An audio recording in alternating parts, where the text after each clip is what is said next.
I am your host and lone wolf tonight, Justin McGovern.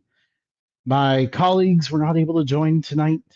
Unfortunately, our intern was set to join us and came down with a cold. Matt was not able to join us this week. He will be back next week. But we are here with, I am here with an excellent show tonight. Kind of just going at it myself here, but I have some interesting topics to go over tonight. We are a sports show that loves to cover all of college football and all of sports in general, where we don't just stick to the same teams, the same headlines that you hear everywhere else, especially in the mainstream media.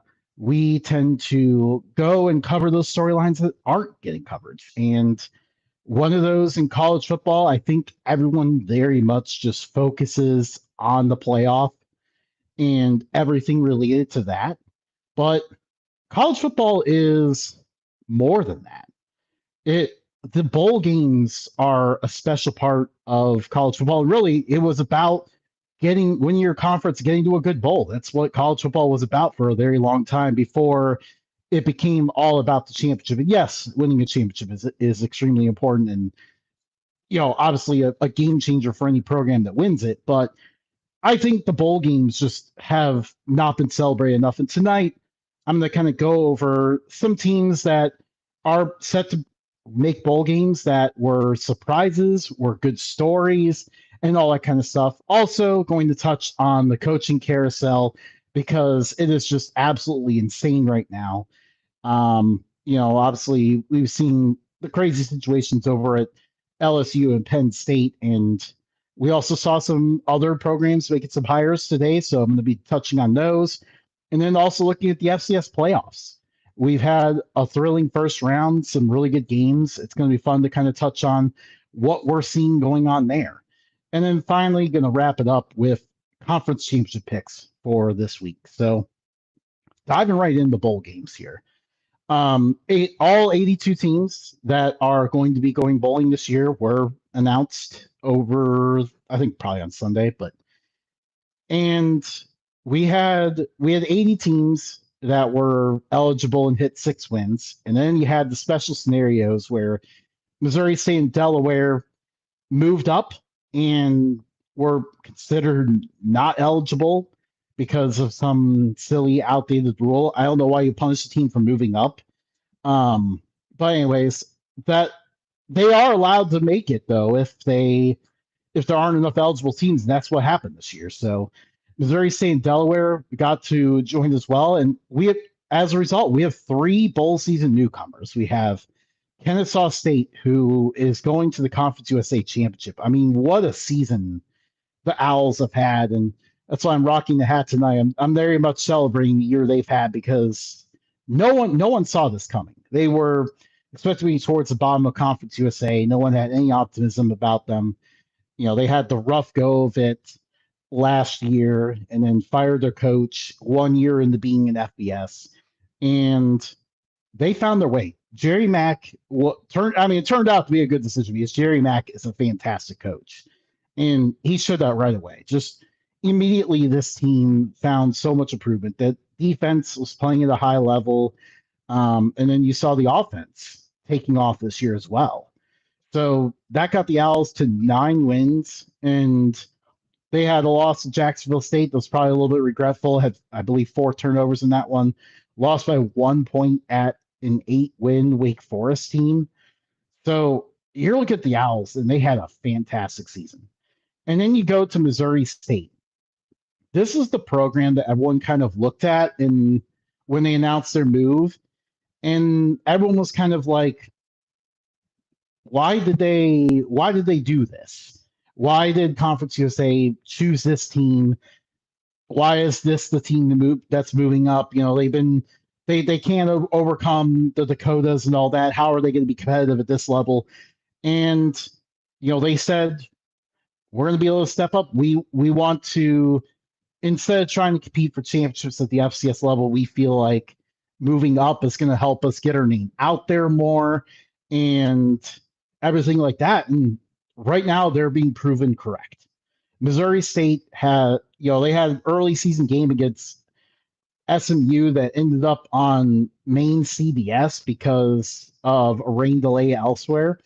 So they got their name out in front and center for a very long time because they were competitive in that game against SMU too. Like they led a decent portion, just were always in the game until things finally fell apart in the fourth quarter, which at that point, I think the other game that was supposed to be on CBS that day came back from the storm delay and got back going. But and then you had the weeknight CUSA that got Missouri State's name out there more. And I mean, this has just been a great rise for this Bears program. And I honestly I didn't learn a lot about them until a couple of years ago when I saw them in Montana. When I went to a Montana versus Missouri State game, and that's the day I kind of learned about the Bears and what Ryan Beard is doing there. Like Jacob Clark was incredible that day, and they seem to do a good job finding offensive talent as well. Like finding guys that are very versatile that he can get the ball to. And that is the recipe for success that Missouri State found this year in Conference USA to crash a bowl game. And now it's going to be really fun to see where they end up.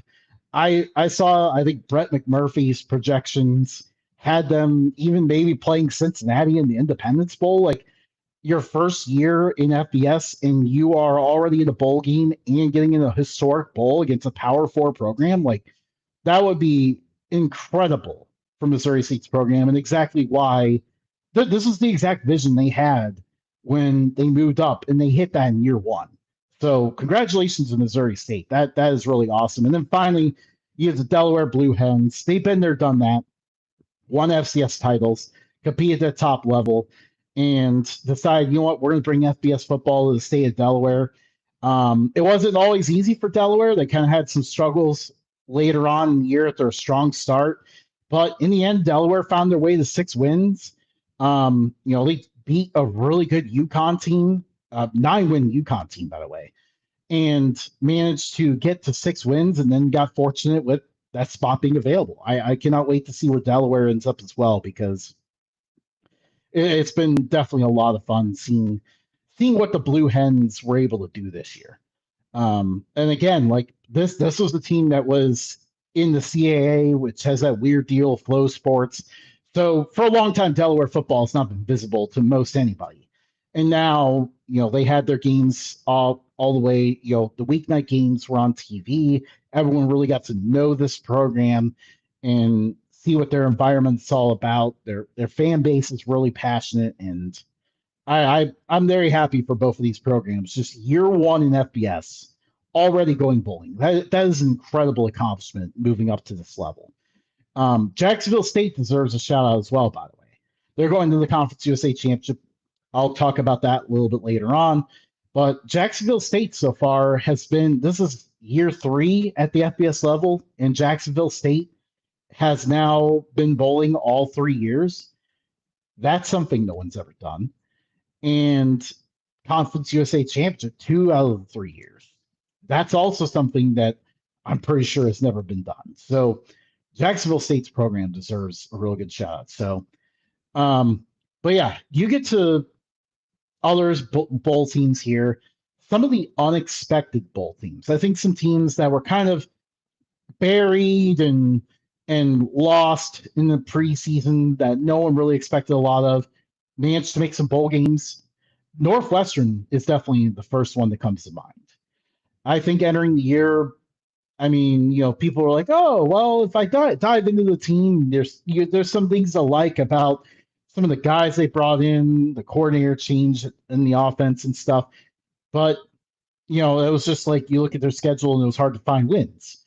And this team just found their way. A lot of people thought they were dead in the water after the opener against Tulane.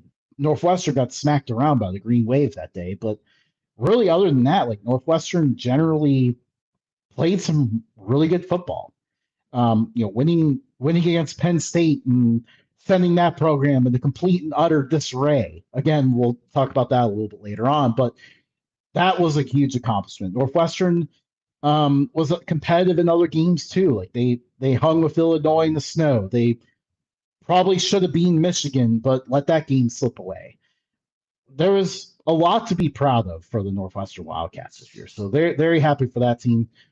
Wake Forest is a team that also I don't think a lot of people expected to reach a bowl this year. Now, of course, if you listen to this show in the preseason, one of our guests from the Gridiron Uncensored podcast joined us for the ACC preview, and Trevor was very high on the hopes for Wake Forest to reach a bowl game. So, if you listen to that episode, maybe you're expecting this a little bit more than others, but yeah, Wake Forest with a new head coach.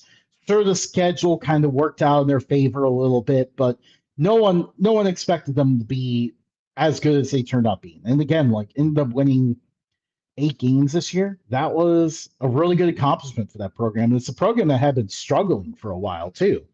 I mean, Dave Clawson pretty much got burned out trying to keep this program at a high level with everything going on with NIL and everything. And Jake Dicker came in there and managed to really rally this team and find a way to make them really competitive. So definitely a huge shout out to Wake Forest on that. Then you have the Arizona Wildcats. This was the team that won 10 games in 2023, had all these expectations last year, and it did not work out. Everything crashed and burned. I think there's a lot of pessimism around the Brent Brennan era. If it was ever going to go, people didn't think he was a good coach and all that. And very quietly, like he went around, kind of found a lot of good, proven players, helped out of the transfer portal, really helped like enhance what they had in the trenches and everything. And next thing you know, like this Arizona team takes the field, and it's like this team looks different. They, like I said, like just very good in the trenches. The defense was very, very good throughout the whole year. And that team ended up now number 18 in the college football playoff rankings. Again, this is a team that most people had. I think they were number 16 in the Big 12 preseason poll. Most people had them in last in the Big 12. And here they are finishing the year number 18 in the college football playoff rankings, finishing 9-3. And you look at what they did this year, like this team could have even done better. Special teams were the one thing that really weighed this team down. They let a home game against BYU slip away. They had the Iowa State game kind of go wrong after some early errors. Stuff like that was the only thing that really held Arizona back. So this team could compete with anyone they played. So very impressive season for the Wildcats. Definitely huge shout out to them. They should end up in a pretty solid bowl. It'll be fun to see them get a shot at hopefully a really good team and finish off the season strong, maybe even finish in the top 15. And then the FIU Panthers. This is a team that I kind of looked at in the preseason. I felt a little bit of optimism for them. I thought, maybe Willie Simmons figures out the right pieces and this team can go. I think they kind of surpassed those expectations. They looked really good throughout a lot of the year. They had a couple games that didn't go their way, and everything like that, but still ended up finishing 7-5, really, really hot at the end of the year. And also just like some random wins too. Like they took down 2 of the top 3 in the conference, beating Western Kentucky and Jacksonville State. So, I mean, Willie Simmons, I think, made a really nice early statement that he's going to do a good job at this program. So, congratulations to FIU returning to a bowl game. I believe it was the first time since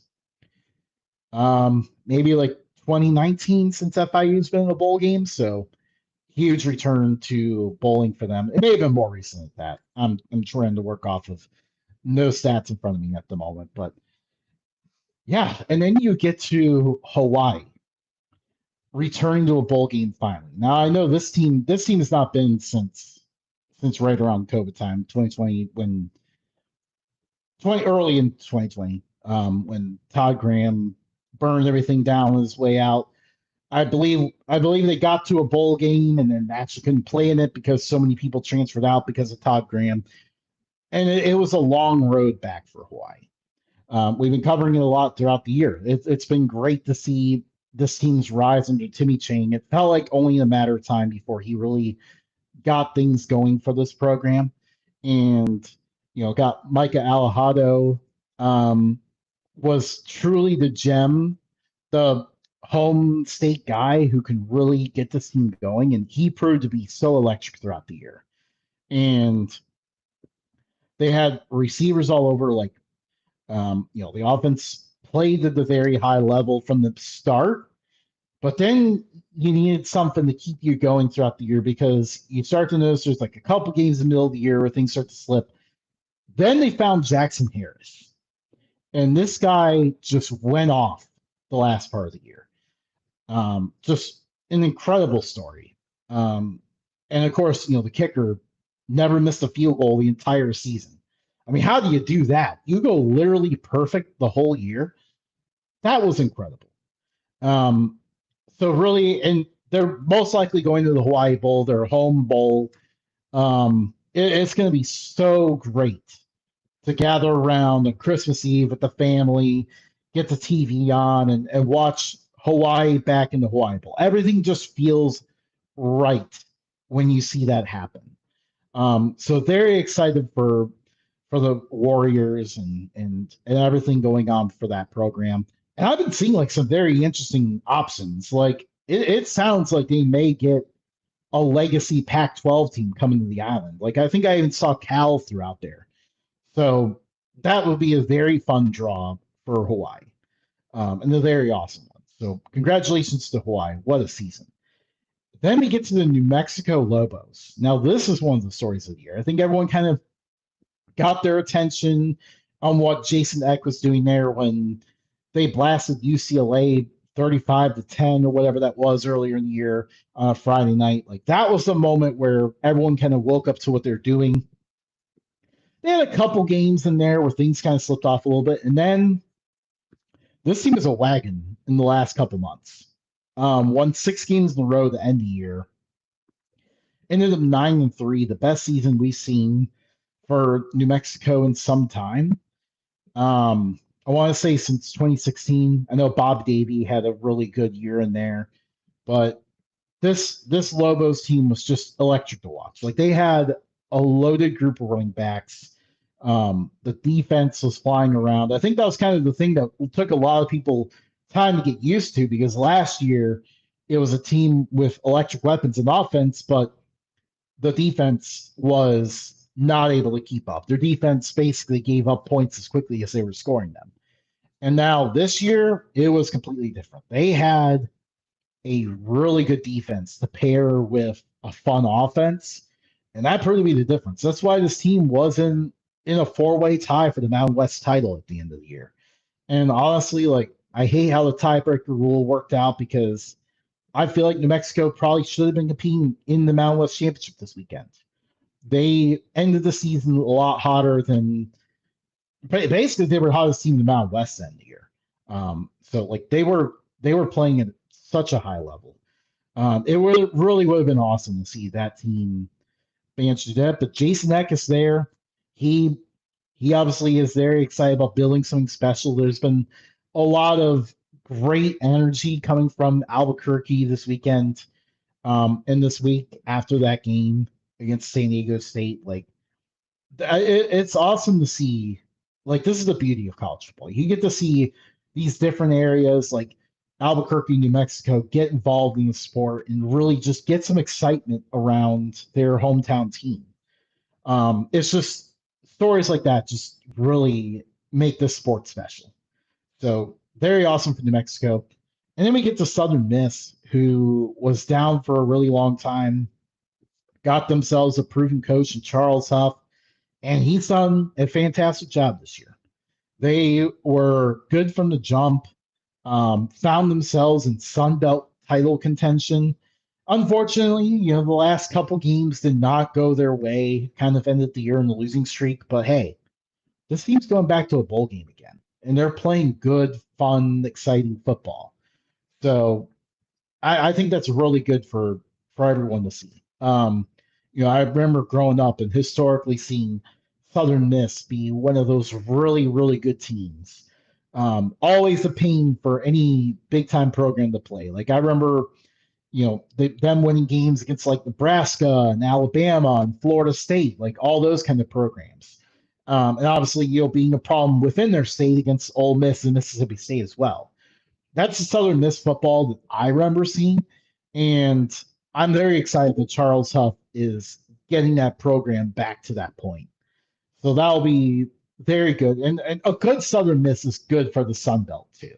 I think that will continue to help raise the Sun Belt's profile. And obviously, some other things that we'll talk about later might work out their way to help with that, too. So some really awesome stories this year.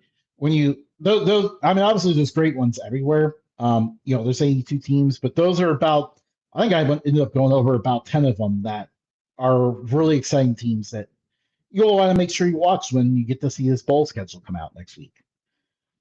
Now let's jump to the coaching carousel because I'm sure you've seen by now all the crazy standoff with Lane Kiffin at LSU. So I don't have to go too much into it, but I mean, what a crazy situation. I mean, poor Ryan or Marty McGee or man, why am I blanking on his name?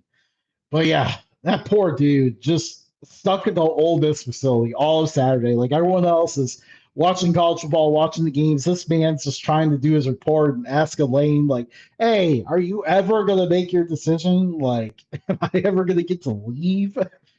Oh, that poor guy was stuck there the whole time. Who knows where he slept?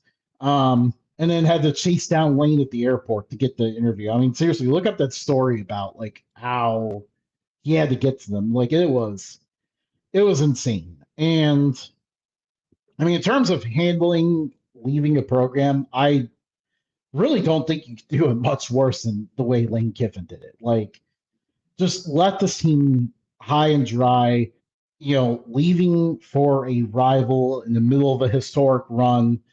And just, yeah, I mean, that bridge is burned. And, the way it kind of got postured was, he's trying to handle this with respect and everything. And that turned out not to be the case. When you see what his players said about him, no, I think they were left hanging for a long time on what he was doing.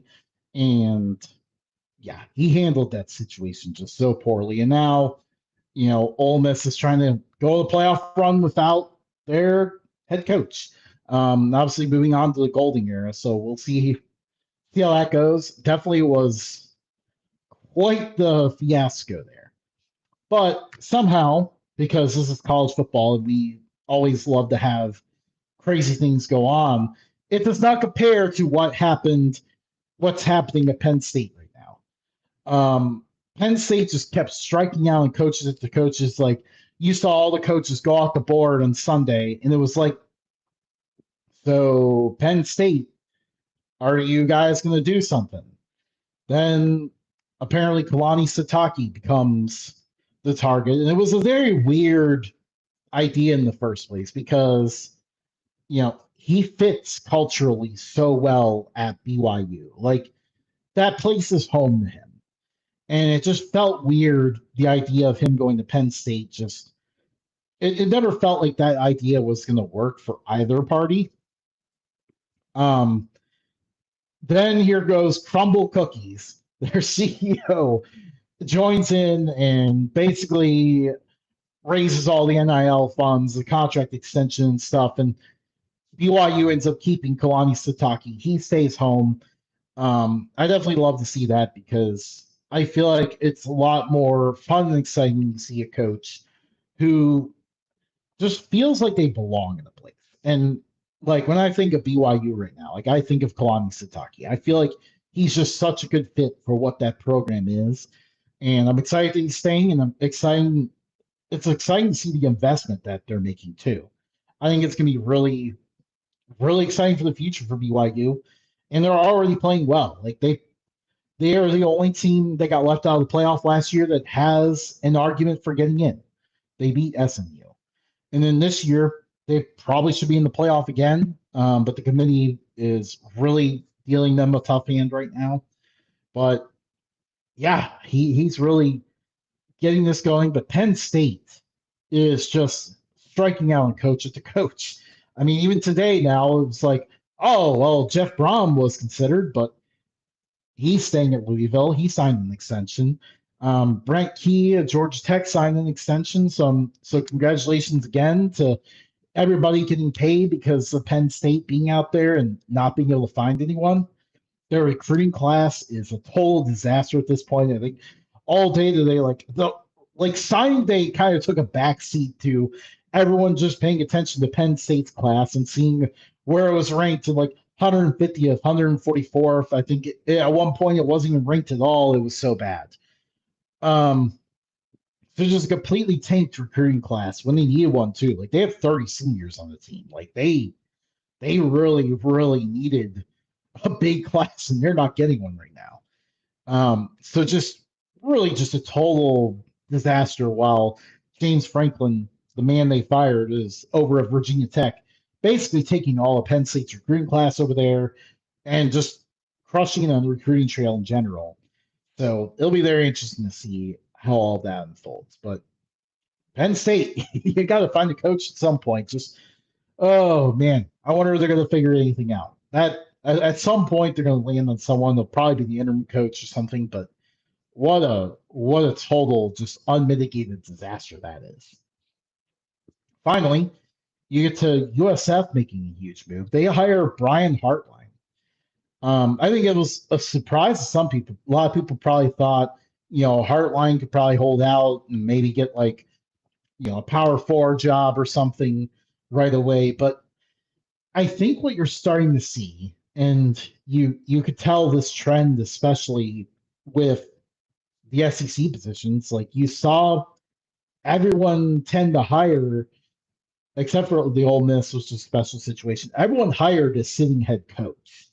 They're now changing their priorities and prioritizing head coach experience. I think Brian Hartline's a smart man. He saw that coming and thought, well, I think USF is a good place to be. You've got a good roster in place right now. The new on-campus stadium is coming next year. Like this is a program that once was a power conference program once upon a time back in the old days of the Big East, and they're trying to work their way back to that point again. And obviously they fell out of that because they made a lot of mistakes along the way, and they've learned from those. And now what USF is doing to invest in their program now has been really impressive. And I think you're seeing this program really just go on a rise a little bit.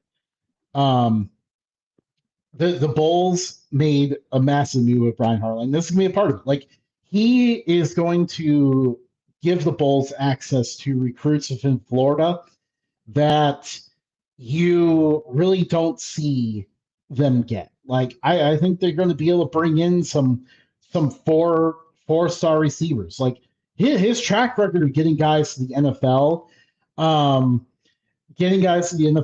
is beyond what anyone else has really done.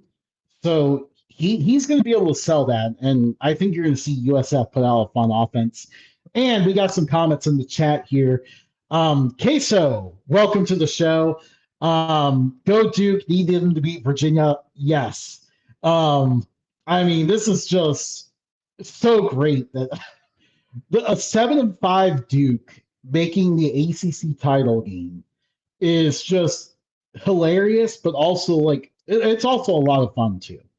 And I'm going to be talking about the ACC title a little bit more in depth here in a few minutes, but I mean, what an incredible matchup to get where you've got two teams that have not been on the stage in a very long time and they get to face off. So that being said, I am rooting for Duke in that one just because it would be very awesome to see both the American champion and James Madison potentially crash the college football playoff. That would be a lot of fun. We go to one last hire here that happened today, and I definitely wanted to look at UAB making a huge, bold move. They end up hiring Steve Englehart from Presbyterian. And I think, sometimes if you haven't followed the FCS level, I think that hire can kind of get looked at and go, huh? What are we doing there? UAB fans, if you're listening, I could tell you, you guys made a great hire. I got to see this Presbyterian team actually from the sidelines. Matt and I were on the sidelines to see them against Dayton earlier this year, and this guy is a good culture builder, knows how to find the diamonds in the rough that programs like UAB needs. He basically won 10 games and beat the number 6 team in FCS on very little resources. Now, at least to get to UAB, he's going to have more resources. And we've already kind of seen this year that coaches can jump from the Pioneer League and succeed at the FBS level.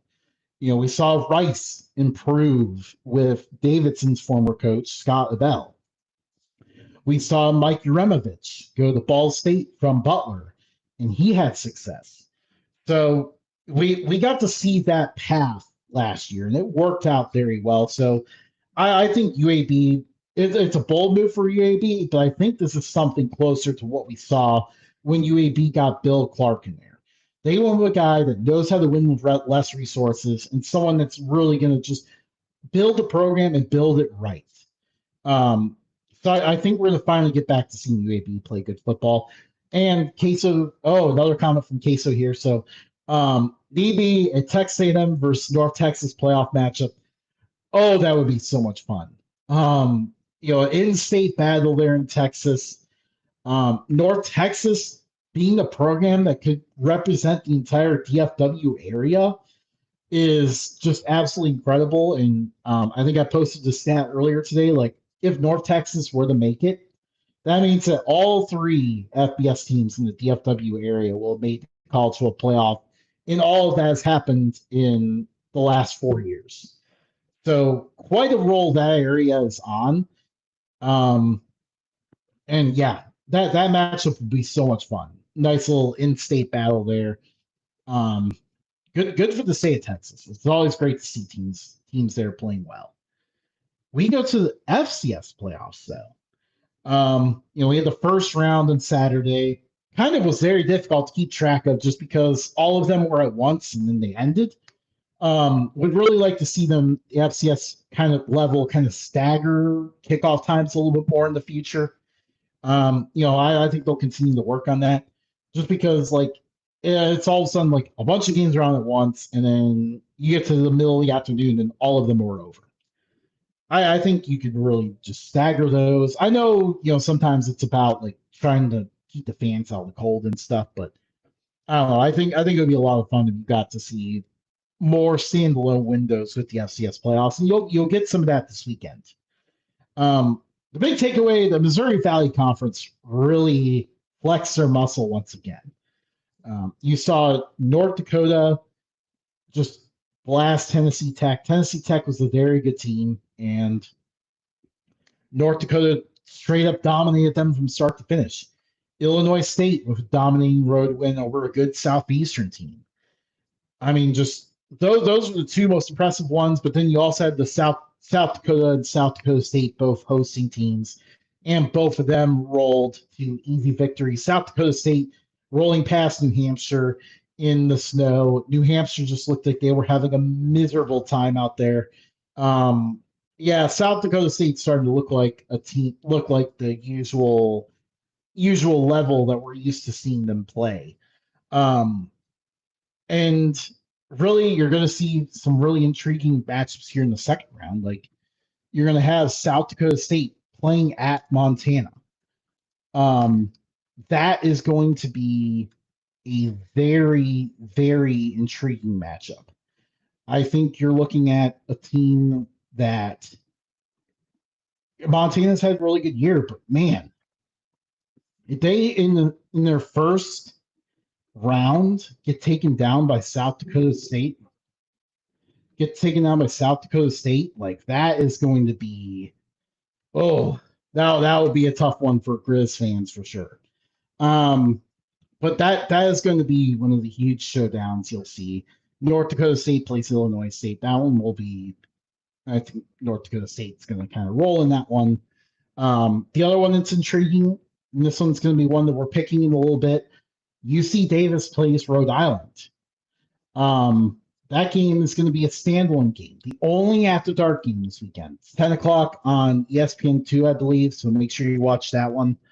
That'll be a lot of fun.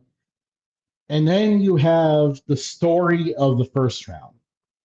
The Yale Bulldogs down early, down 21-0, 28-7 against Youngstown State. You know, you're in a bad position at that point because Youngstown State has a potential Walter Payton Award winner at quarterback, and everything was just going bad for the Bulldogs. But I mean, this team just did not give up. They were relentless. They kept battling and found their way to pull off a huge shocker to give the Ivy League their first ever playoff victory for the entire conference. So, I mean, what a year for Yale. They were definitely the story of the first round with that incredible victory. And that's why you do this with the auto bids. That's why you give every conference an auto bid, because sometimes it works out this way where you end up with an incredibly wild game like this, and it's the story of that round. And that's what you got with Yale and Youngstown State. Now, of course, poor Yale.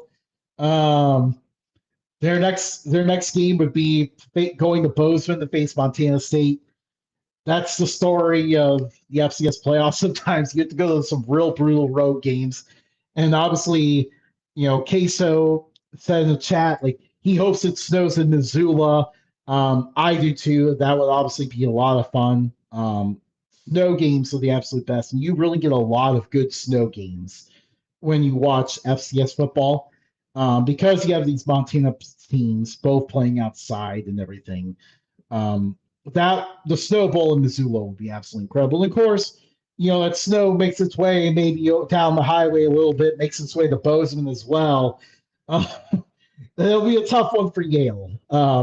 Definitely would not be a fun experience facing Montana State in the snow, but it would all be fun at the same time. So that's the fun stuff that you see in the FCS playoffs. Obviously, a lot to look forward to.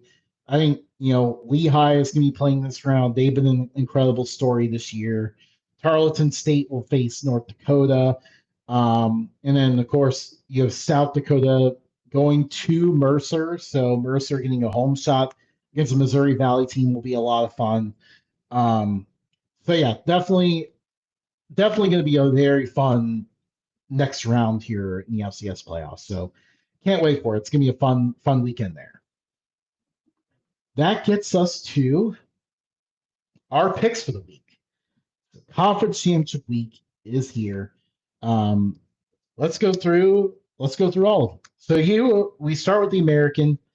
North Texas at Tulane. Based on the rankings that were released yesterday, this is a college 12 playoff game. The winner of this game, North Texas or Tulane, is going to the college 12 playoff.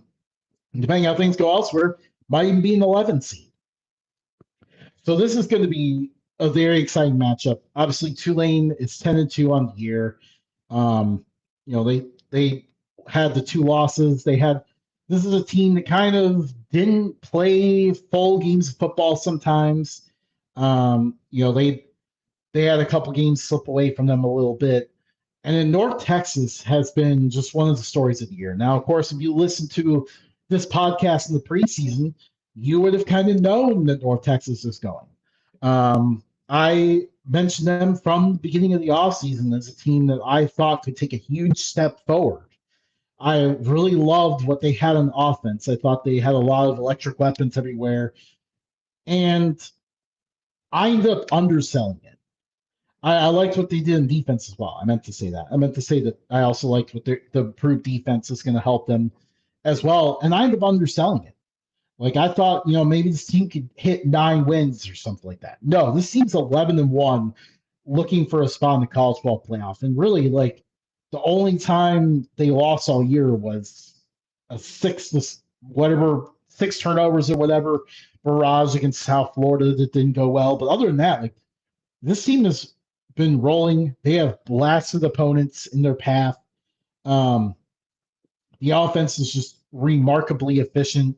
Drew Mestamaker, former walk-on, now playing excellent football, is one of the better quarterbacks in the nation. Caleb Hawkins, a freshman running back, has been an absolute star for this team. Receivers all over. This team's gonna be a lot of fun. Um, Ultimately, I'm gonna go with North Texas in this one. I just believe the Mean Green have done a better job playing 4 quarters of football. That being said, playing at Tulane is going to be really tough. Tulane has rolled everyone at home this year. When they've been at home, they have destroyed opponents. So it's not going to be an easy matchup. But in the end, I'm going North Texas just because I trust them to play 4 quarters of football. I haven't seen enough of that from Tulane. I just haven't seen enough of them. They play good here and there. Like they'll start out a game hot, really dominant at the beginning of the game, and then kind of let the other team back in it or something like that. Or even in their losses, like they kind of just buried themselves early on, tried to come back, but came back too late. I need to see them play 4 quarters of football to pick them, and I haven't, so that's why I'm going the Mean Green in this one. We go to the ACC, kind of touched on it a little bit earlier on. 7-5 Duke versus Virginia. I mean, what a game here. And this is the first time that Virginia is looking for their first ACC championship since 1995. Duke is looking for their first ACC championship since 1989 when Steve Spurrier was their coach.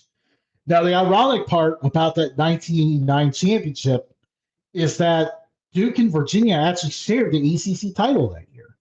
So there's a connection here. And maybe that's some good karma for Duke. Maybe they can pull this one off. These two did play earlier in the year. Virginia won that matchup 34-17. So you do like Duke kind of coming back, in that rematch situation.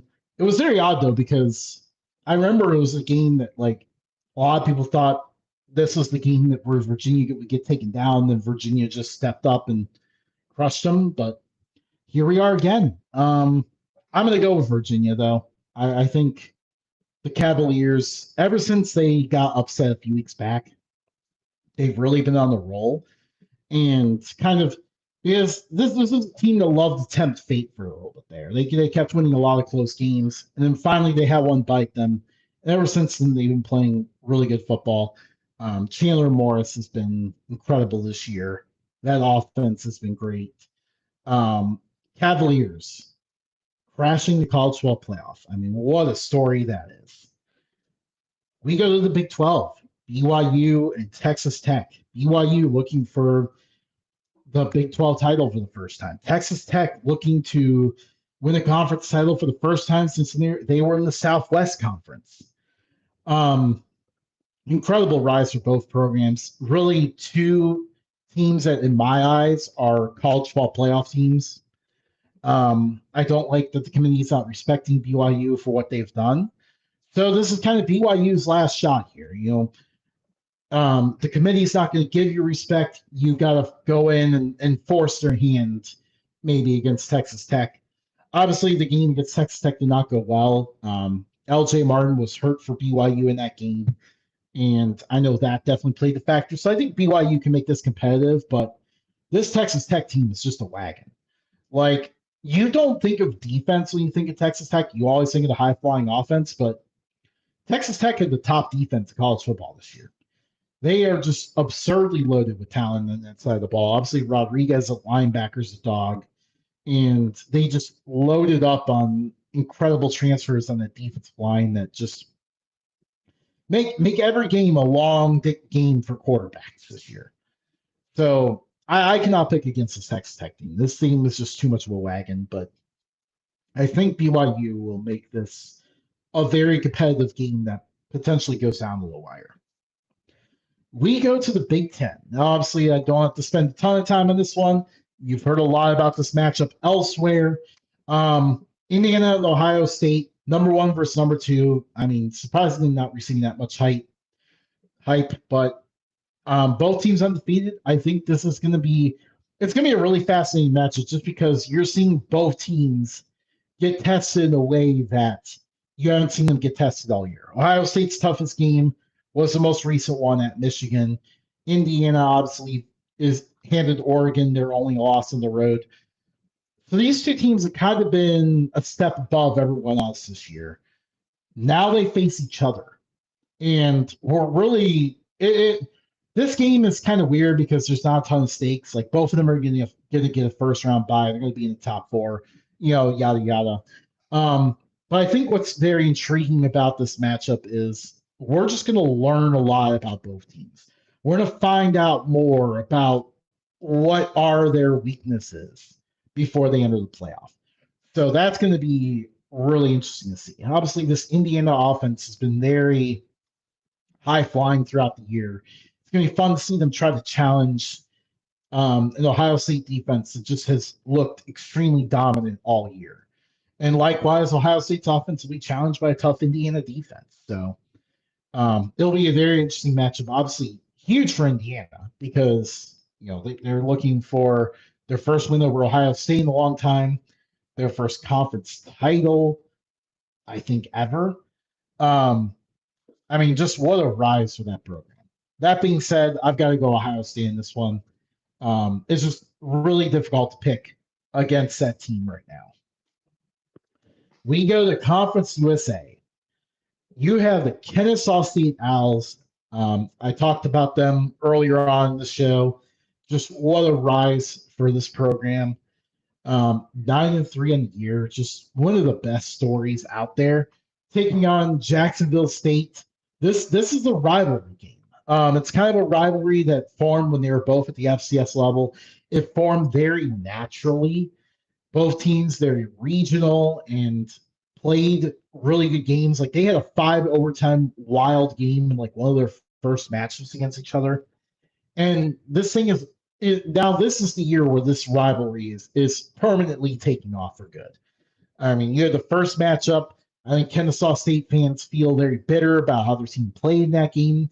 With the 4 turnovers, they feel like they have a shot to turn it around in this matchup.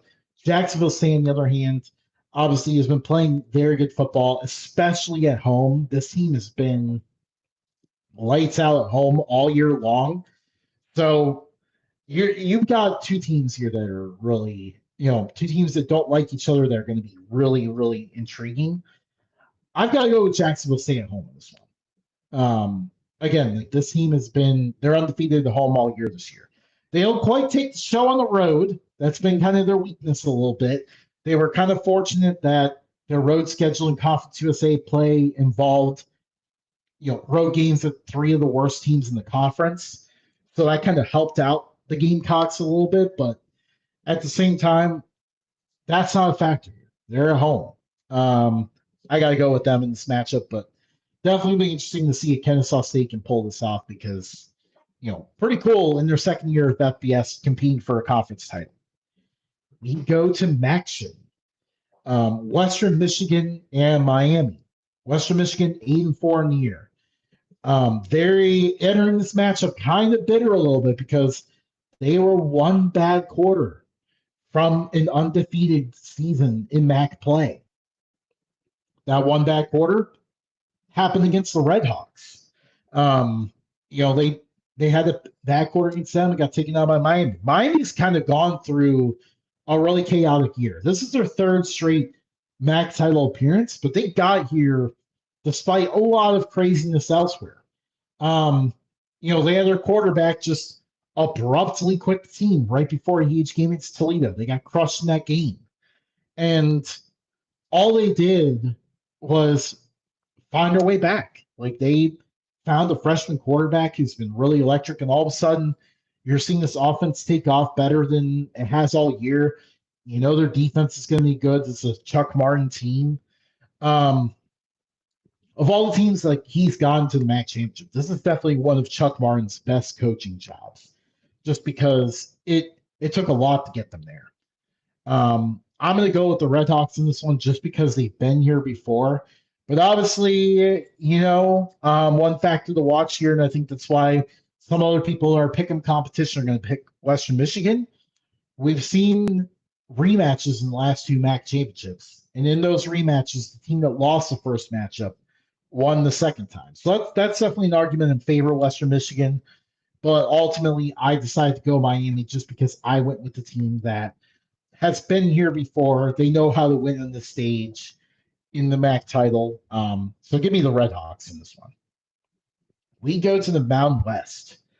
The four-way tiebreaker, the controversial four-way tiebreaker. The computers spat out Boise State versus UNLV, a rematch of the last two Mountain West championships. So once again, facing off here. I mean, what a rise for UNLV to be in three straight Mountain West championships. That is just, and now this is under a coaching change too. Like they went under a coaching change, complete roster reset. Dan Mullen managed to piece this roster together and did a great job coaching this team to 10 wins. They had to pull out a lot of close wins throughout the year, but they got there to 10 wins in the Mountain West Championship appearance. Boise State kind of had a bit of a disappointing year. They, it obviously crashed down right from the jump when they lost to USF, but it never really got a ton better. And then when Maddox Madsen went down, like things really fell apart. They got blown out at home by Fresno State, but they just kept finding a way, and churning out some tight wins to end the year and staying in that four-way tie for the Mountain West title. Now here they are. They're hosting this game against UNLV. UNLV has not beaten Boise State since 1976. UNLV looking for their first conference title since, I believe, 1995. I'm going to go with Boise State in this one. It's on the blue. I mean, it's tough to beat them there. I also think that the one key for the Broncos is, in the first matchup, Boise State was able to run the ball. I mean, UNLV couldn't do anything to stop Boise State from running the ball, essentially, in that first matchup. If you can't stop Boise State from running, that's usually where you get in trouble against that team. Boise State needs to run the ball to have success, but I'm not confident that UNLV can stop the run enough to be able to win this one. So I'm going to go with the Broncos here. We go to the SWAC.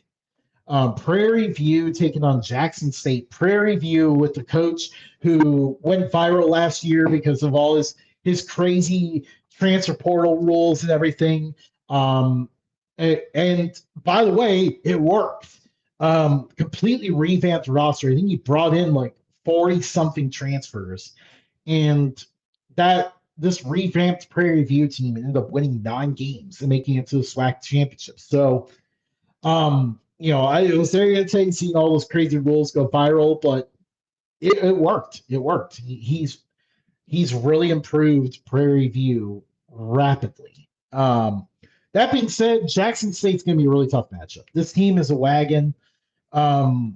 I think they suffered one upset loss, I think in Vegas to Grambling.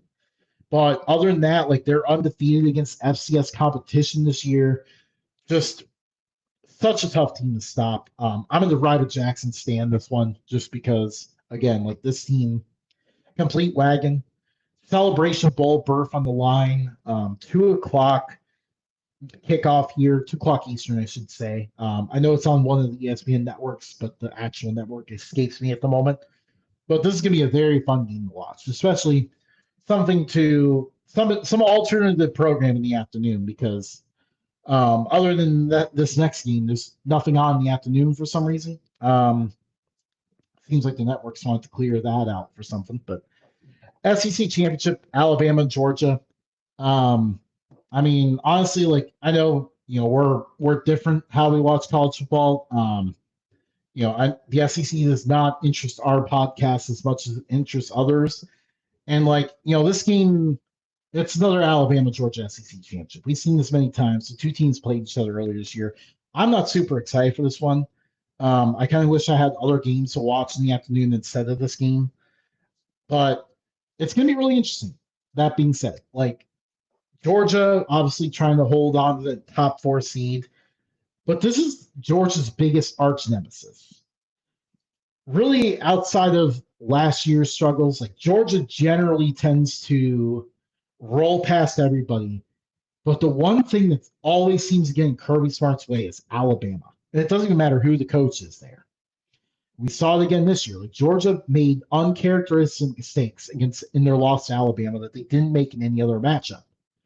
Now, facing off in the SEC championship, will that happen again? Will Georgia keep making those mistakes against Alabama only? That'll be kind of the test for them. And then obviously Alabama appears to be in the playoff whether or not they win this game, but obviously we'll see. But I'm going to go with Alabama on this one just because they have a bit of a hex over Kirby Smart. So that's kind of what I see there. Obviously, both teams kind of have the struggles down the stretch, so both are kind of looking a little bit vulnerable. But yeah, so that's all. I'm sure you'll hear about that game in many other places, so we don't need to spend a ton of time on that one. Then we go to the Sun Belt. Troy at James Madison. Troy making their third Sun Belt title appearance in 4 years, looking for their third title in that span as well. So obviously they've won their last 2 appearances here. James Madison has been one of the top Sun Belt programs, but this is actually their first appearance in the Sun Belt Championship. This is going to be at home at JMU, sold out crowd. Going to be very tough for Troy to keep up in this one. I feel like James Madison has kind of been this team's been playing pissed off for the last month or so. They feel disrespected by the committee, and for the most part have been just blowing out their opponents in their path, which is all they can do at this point. And now, they had this last game. They will need to do the same thing again on Friday night, where they'll need to just roll past Troy, make this as quick of a game as possible, and then watch on Saturday night and hope they get a miracle from Duke. I can't pick against this James Madison team. The offenses were playing at a high level lately. Their defense is so dominant. Troy deserves some respect. Like they are a very solid program, very solid team, playing good defense this year. They run the ball really well. But this is just a very, very tough matchup going against the Dukes here. FCS level. I kind of hinted at it earlier. Rhode Island at UC Davis. This is your only option after dark on Saturday night. There will be only one game on, and it's this one. 8-9 matchup, like very cool. I love that UC Davis is kind of getting this stage themselves, and of course for Rhode Island as well. Like this is only Rhode Island's second appearance in the playoffs since 1985. Last year was their first since then. That 1985 run, they beat the Akron Zips. That's how long ago that was. And now Rhode Island, they made it one round last year, beat Central Connecticut State. So far this year, they've done the exact same thing, beat Central Connecticut State. Now, Rhode Island's looking to move further and pull off another big win. But this is definitely a tough ask going across country to take on UC Davis. Late at night, obviously not something that they're used to, but again, I'm just really excited that both programs get this kind of stage. Like, on TV in a standalone window. It's going to be really cool for both. Obviously, really, especially cool for Rhode Island because, again, they're on Flow Sports where nobody can see them. So very, very cool here. I think I'm going to go UC Davis. I see, there's a lot to like about the Rhode Island defense, but it's going to be hard for them to try to stop Pinnock, the quarterback for UC Davis. He's been a dog all year. That offense in general just is really electric and really tough to stop. And I'm not sure Rhode Island's necessarily built to get in a track meet with these guys. That's not what they want. They need to keep this lower scoring and try to pull off an upset that way. Obviously, forcing turnovers. This is a freshman quarterback in his first game in the playoffs. So you can see that path for Rhode Island, but I'm going to ride with the Aggies at UC Davis in this one. That concludes our pick'ems and our show. My hour-long monologue is over. I'm going to go and probably grunt to my wife because I'm tired of talking now.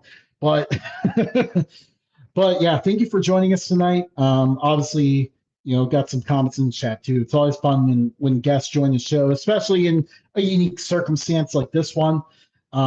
Be sure to follow us on all the socials. We're pretty much anywhere that you get your podcasts, any social media network, and everything like that. So thank you for joining us. And oh yeah. See you next week. I'll drop this little hint for all of you here, but we've got a really exciting guest and a really exciting show coming up next week. So while you just had to deal with me rambling this week, we'll have our full crew back and a very special guest on next week. So stay tuned for that. I'll get an announcement out here soon about that show, but I think it'll be very interesting. Kind of get to learn a lot more about the behind the scenes that go on a lot with signing day. So obviously signing day was today, but next week we'll be talking with someone from within that can kind of give some really cool insights to signing day that I don't think you'll hear anywhere else. So stay tuned for that.